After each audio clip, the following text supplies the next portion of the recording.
Here myself Akib Ahmed. Welcome back to my YouTube channel AK Discussion. আজি মই তোমালোকলৈ এটা নতুন ভিডিও লৈ আহিছোঁ ট্ৰিকোনোমেট্ৰিৰ ওপৰত। তোমালোকে যোৱা ভিডিও কেইটাত যিকেইটা আমাৰ ট্ৰিকোনোমেট্ৰিৰ পাৰ্ট আহিছিলে আশা কৰোঁ তোমালোকে সকলোৱে চালা। আৰু আজি ভিডিওটোত মই 8.2 ট্ৰিকোনোমেট্ৰিৰ 8.2 বিষয়ত কিছু কথা মই বুজাই দিবলৈ চেষ্টা কৰিম।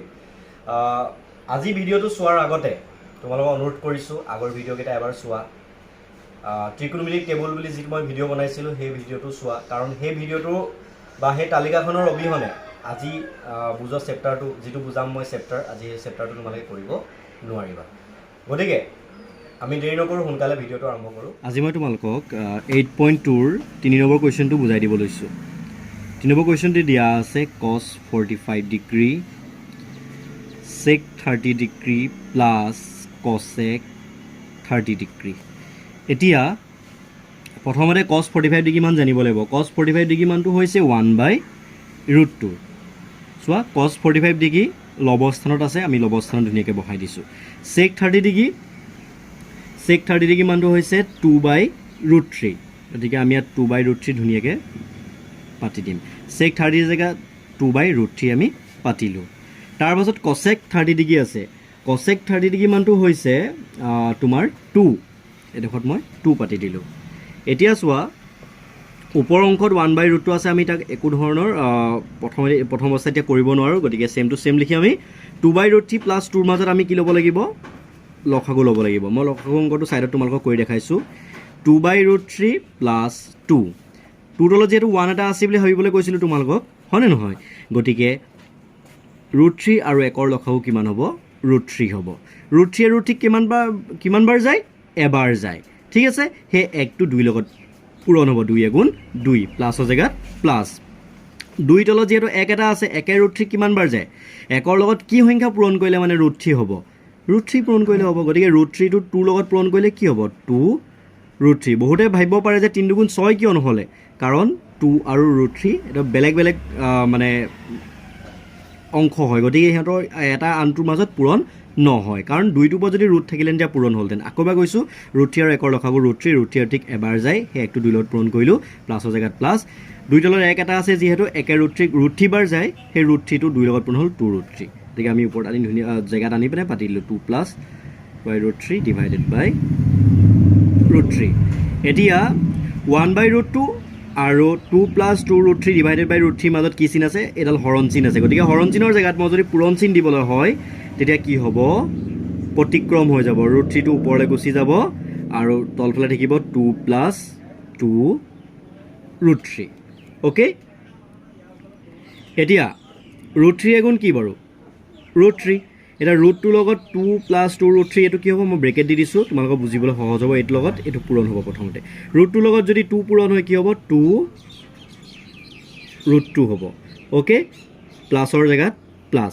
মানে এনেকুৱা ধৰণৰ কথাটো, √2য়ে 2 + 2√3 পূৰণ কৰিছে।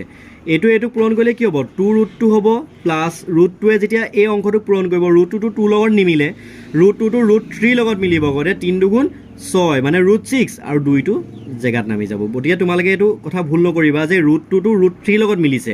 গতিকে √2 আৰু √3 পূৰণ কৰিলে √6 হ'ল, আৰু 2টো আছে যেনেকৈ তেনেকৈ পাতি দিলোঁ।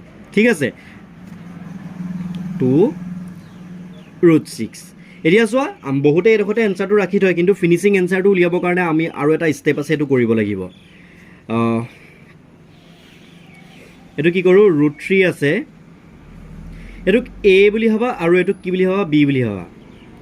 A + B, A + B।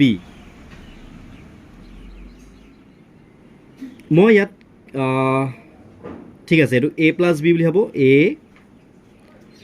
+ B, আৰু লগতে মই A - B এটা আনিম। কোনটো ফৰ্মুলাত পেলাবৰ কাৰণে আনিম? A² - B²। চোৱা, A + B এটা আছিলে, লগতে A - B এটা আনিলোঁ, আৰু ওপৰফালে √3 আছে। যিহেতু আমি যদি হৰ স্থানত A - B এটা দিওঁ, গতিকে লব স্থানতো আমি কি দিব লাগিব? A - B এটা দিব লাগিব।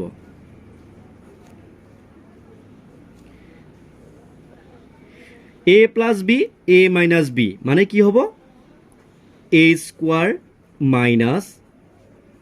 B²। ইয়াত A হিচাপে 2√2ক ধৰিছিলোঁ আৰু B হিচাপে 2√6ক ধৰিছিলোঁ। গতিকে A + B, A - B। a square minus a plus b a minus b মানে a square minus b square ফৰ্মুলাত পৰিলে a square minus b square ফৰ্মুলাটো কি আছিলে a plus b a minus b গতিকে এতিয়া ৰুট থ্ৰীৰ লগত চোৱা 2 ৰুট 2 পূৰণ হ'লে কিমান হ'ব বাৰু 2টোৰ লগত যিহেতু এই ৰুট থ্ৰীটো 2টোৰ লগত যিহেতু নিমিলে গতিকে 2টো তেনেকৈ থাকিলে ৰুট থ্ৰীৰ লগত ৰুট 2 পূৰণ কৰিলে ৰুট 6 হ'ব মাইনাছৰ জেগাত মাইনাছ ৰুট থ্ৰীৰ লগত যদি মই 2 এই ৰুট 3 বস্তু দিছোঁ ন ইয়াৰ লগত পূৰণ হ'ব মানে ৰুট 3 পূৰণ 2 ৰুট 6 হ'ব ৰুট 3 লগত 2 ৰুট 6 পূৰণ কৰিলে 2টো যেনেকৈ আছে তেনেকৈ হ'ব এই ৰুট 3টো ৰুট 6ৰ লগতে পূৰণ হ'ব ঠিক আছে 6 দিন কিমান হ'ব 18 ঠিক আছে এটা কথা জানি ল'বা তোমালোকে 18ৰ যদি মই বৰ্গমূল উলিয়াওঁ 2 9 গুণ 18 3 3 গুণ 9 ঠিক আছে মানে 3 স্কোৱাৰ ইনটু 2 গতিকে মই এইডোখৰত কি লিখিমগৈ গৈ 3 স্কোৱাৰ ইনটু 2 লিখিম ওকে চ' আকৌ এবাৰ কৈছোঁ ৰুট 3 লগত প্ৰথমতে 2 ৰুট 2 পূৰণ হ'ল 2 ৰুট 6 হ'ল কাৰণ ৰুট 3টো ৰুট 2 লগত মিলে গতিকে 3 2 গুণ 6 2টো যেনেকৈ আছিল তেনেকৈ পাতিলোঁ মাইনাছ আছিলে মাইনাছ দিলোঁ ৰুট 3 লগত 2 ৰুট 6 মই ছাইডত দেখাই দিছোঁ আৰু ৰুট 3 লগত 2 ৰুট 6 পূৰণ হ'লে কি হ'ব 2টো জেগাত 2টো পাতিলোঁ ৰুট 3টো যিহেতু ৰুট 6ৰ দৰে হয় গতিকে 6 3 গুণ 18 এতিয়া ৰুট 18ক যদি আমি বৰ্গমূল উলিয়াওঁ স্কোৱাৰ ৰুট কৰোঁ তেতিয়া আমাৰ কি হ'ব 2 9 গুণ 18 3 3 গুণ 9 ঠিক আছে এতিয়া 2 ৰুট 6 যেনেকৈ আছে আমি তেনেকৈ লিখিছোঁ মাইনাছৰ জেগাত মাইনাছ চ' এই স্কোৱাৰৰ ৰুটডালক কেঞ্চেল কৰিব মানে 3টো মুকলি হৈ আহিব 3টো 2 লগত পূৰণ হ'লে কিমান হ'ব 6 হ'ব আৰু ইফালে কি আছে 2টোৰ ওপৰত স্কোৱাৰ নাই গতিকে ৰুটডাল থাকি যাব ভালদৰে চোৱা ষ্টেপটো 2টো বাহিৰত যিহেতু আছিলে এই 3ৰ ওপৰত স্কোৱাৰটো আছে ৰুটডালক কেঞ্চেল কৰি সি বাহিৰলৈ গুচি আহিলে বাহিৰলৈ আহি 2টোৰ লগত কি হ'ল পূৰণ হ'ল আৰু 2টোৰ ওপৰত স্কোৱাৰ নাছিলে যিহেতু সেইকাৰণে ৰুটডাল থাকি গ'ল 3টো বাহিৰলৈ আহি গ'ল 3 গুণ 6 বাহিৰলৈ কিয় আহিব পাৰিলে ওপৰত স্কোৱাৰ আছিলে মানে এতিয়া চোৱা 2 ৰুট 2 স্কোৱাৰ মানে 2 দুটা আছে ৰুট 2 দুটা মানে হৈছে 4 ৰুট 2 দুটা মানে কিমান স্কোৱাৰৰ ৰুট কেঞ্চেল হ'ব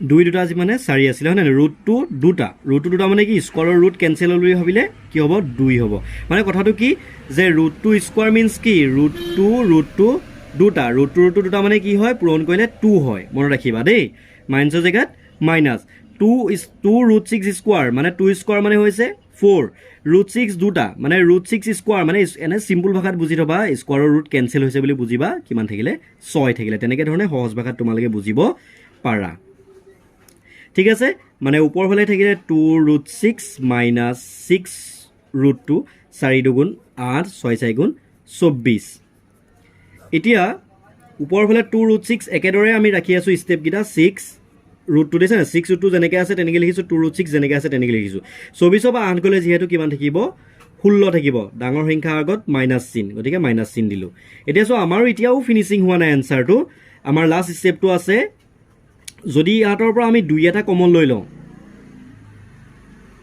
বা আমি ৰুট কি বুলি কয়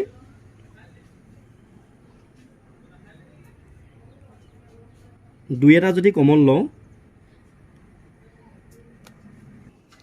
2 এটা কমন ল'লোঁ থাকিব কিমান চোৱা 2 ৰুট 6 পৰা যদি মই 2টো লৈ লওঁ ৰুট 6 থাকিব মাইনাছৰ জেগাত মাইনাছ আহিব 6 ৰুট 2ৰ পৰা 6 ৰুট 2 মানে কি একচুৱেলি 6 মানে 2 3 গুণ 6 নহয় জানো এইফালে ৰুট 2টো আছেই ইয়াৰ পৰা যিহেতু মই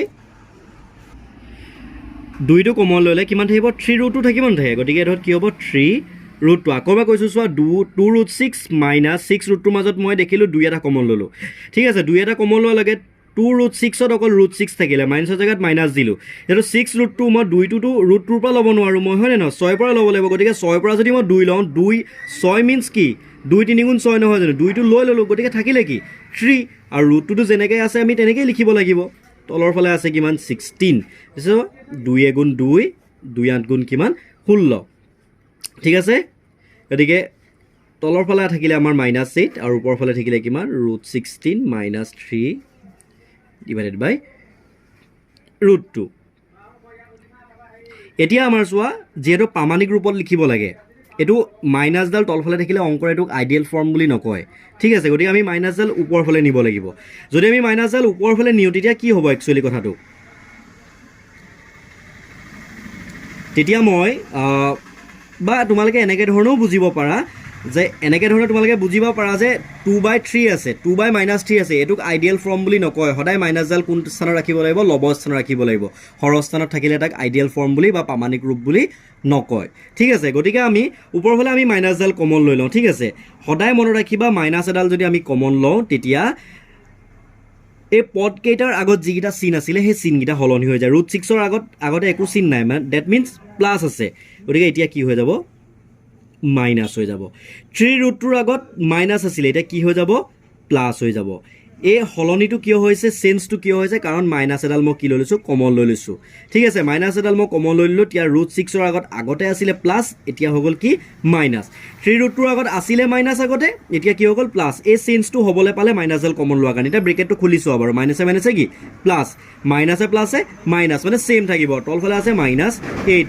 মাইনাছ কেঞ্চেল হৈ গুচি গ'ল ওপৰৰ ফালে থাকিলে 3√2 minus √6 divided by 8 ঠিক আছে 3√2 minus √6 divided by 8 মই মাইনাছ থকা পদটো মই ছেকেণ্ডত লিখি দিলোঁ গতিকে 3√2 minus √6 divided by 8 হৈছে আমাৰ কাৰেক্ট এনচাৰটো গতিকে মই এবাৰ তোমালোকক ধুনীয়াকৈ কৈ দিছোঁ ভালকৈ অংকটো কিদৰে কৰিলোঁ প্ৰথমতে মানখিনি আমি পুট কৰিলোঁ এই ষ্টেপটোত মই কি কৰিলোঁ প্ৰতিক্ৰম কৰি পিনে এনেকৈ ধৰণে পালোঁ যে লবটো হৰটো লব হৈ যায় হয়নে নহয় গতিকে মই এডোখৰত প্ৰতিক্ৰম কৰালৈ ৰুটটোৰ লগত এইটো পূৰণ কৰিছিলোঁ কিদৰে পূৰণ কৰিছিলোঁ মই তোমালোকক ইয়াত দেখাই থোৱা আছে তাৰপাছত মই কি কৰিছিলোঁ এইটো a + b গতিকে মই a - b এটা আনিছিলোঁ যিহেতু মই অকল হৰস্থানত আনিলে নহ'ব লবস্থানত দিব লাগিব a - b এটা তাতো দিলোঁ মই ঠিক আছে গতিকে মই √3 লগত এইটো পূৰণ কৰিছিলোঁ আৰু a + b a - b যিহেতু a² - b² মনত পেলাইছিলোঁ গতিকে আমি তাৰপাছত কি কৰিছিলোঁ এইটো ভাঙি দিছিলোঁ ব্ৰেকেট খুলি দিছিলোঁ তাৰপাছত তোমাৰ 2√6 যেনেকৈ আছে তেনেকৈ পাতিছিলোঁ মাইনাছৰ জেগাত মাইনাছ দিছিলোঁ এইটো ব্ৰেকেট খুলিছিলোঁ আমি 3টো বাহিৰলৈ আহিছিলে 6 হৈছিলে 2ৰ লগত পূৰণ হওঁতে তাৰপিছত √2 থাকিলে তাৰপাছত মই যিহেতু কি কৰিছিলোঁ 4 × 8 6 × 24 এইটো মই বিয়োগ কৰিছিলোঁ আৰু ষ্টেপটো কি কৰিছিলোঁ মই কমন ল'ব ট্ৰাই কৰিছিলোঁ কমন 2 লৈছিলোঁ 2 লোৱাৰ লগে লগে কি আছিলোঁ √6 আৰু এইফালে 3√2 দেখিছিলোঁ 6ৰ পৰা যিহেতু 2 লৈ ল'লে কিমান থাকে 3 থাকে 3√2 আৰু তলৰ ফালে আমাৰ কি আছিলে -16 কটাকটি কৰিলোঁ 2 × 2 2 8 × 16 গতিকে √6 - 3√2 আৰু হৰস্থানত থাকিলে -8 ঠিক আছে এতিয়া মই দেখিলোঁ এইটো আমাৰ বহুতে এইডোখৰতো ৰাখি দিব পাৰা কিন্তু আমাৰ যিটো কিতাপত এনচাৰ আছে সেই এনচাৰটো এতিয়ালৈকে আমি পোৱা নাই গতিকে আমি মাইনাছ এডাল কমন ল'লোঁ মাইনাছডাল কমন লোৱাৰ লগে লগে পদকেইটাৰ আগত যিটো চিন আছিলে সেই চিনকেইটা কি হৈ যায় সলনি হৈ যায় গতিকে √6ৰ আগতে প্লাছ আছিলে মাইনাছ হৈ গ'ল 3√2 আগত মাইনাছ আছিলে প্লাছ হৈ গ'ল কিয় হ'বলৈ পালে কাৰণ সন্মুখত মই মাইনাছডাল কিয় ল'লোঁ কমন ল'লোঁ ঠিক আছে মাইনাছডাল কমন লোৱাৰ লগে লগে মাইনাছে কি হৈ গ'ল কেঞ্চেল হৈ গ'ল এতিয়া চোৱা তুমি যে এই লাইনটোৰ পৰা এই লাইনটো বনিছে কেনেকৈ চাব পাৰা তোমালোকে মাইনাছে প্লাছ মানে প্লাছ √6 মাইনাছে প্লাছে মাইনাছ 3√2 দিছে না -3√2 এই এনেকুৱা ধৰণৰ মানে এইটো ষ্টেপৰ পৰা এইটো ষ্টেপ বনিছে এইটো ষ্টেপৰ পৰা এই ষ্টেপটো বনিছে -8 মাইনাছে কেঞ্চেল হ'ল অকল 8 থাকিলে 3√2 আমি প্লাছ থকাটো পদটোক আমি আগত ৰাখিলোঁ আৰু -√6টোক আমি পাছত লিখিলোঁ এইটো হৈছে আমাৰ কাৰেক্ট এনচাৰটো গতিকে তোমালোকৰ মই ভিডিঅ'টো জৰিয়তে তোমালোকৰ 8.2ৰ 3 নম্বৰ প্ৰশ্নটো বুজাই দিলোঁ তোমালোকক আশা কৰিছোঁ তোমালোকে ভালদৰে বুজি পালা আৰু যদি তোমালোকে ভালদৰে বুজি পালা তোমালোকে ফ্ৰেণ্ডসকলৰ মাজত ভিডিঅ'টো শ্বেয়াৰ কৰিবা আৰু লাইক কমেণ্ট ছাবস্ক্ৰাইব কৰিবলৈ নাপাহৰিবা ধন্যবাদ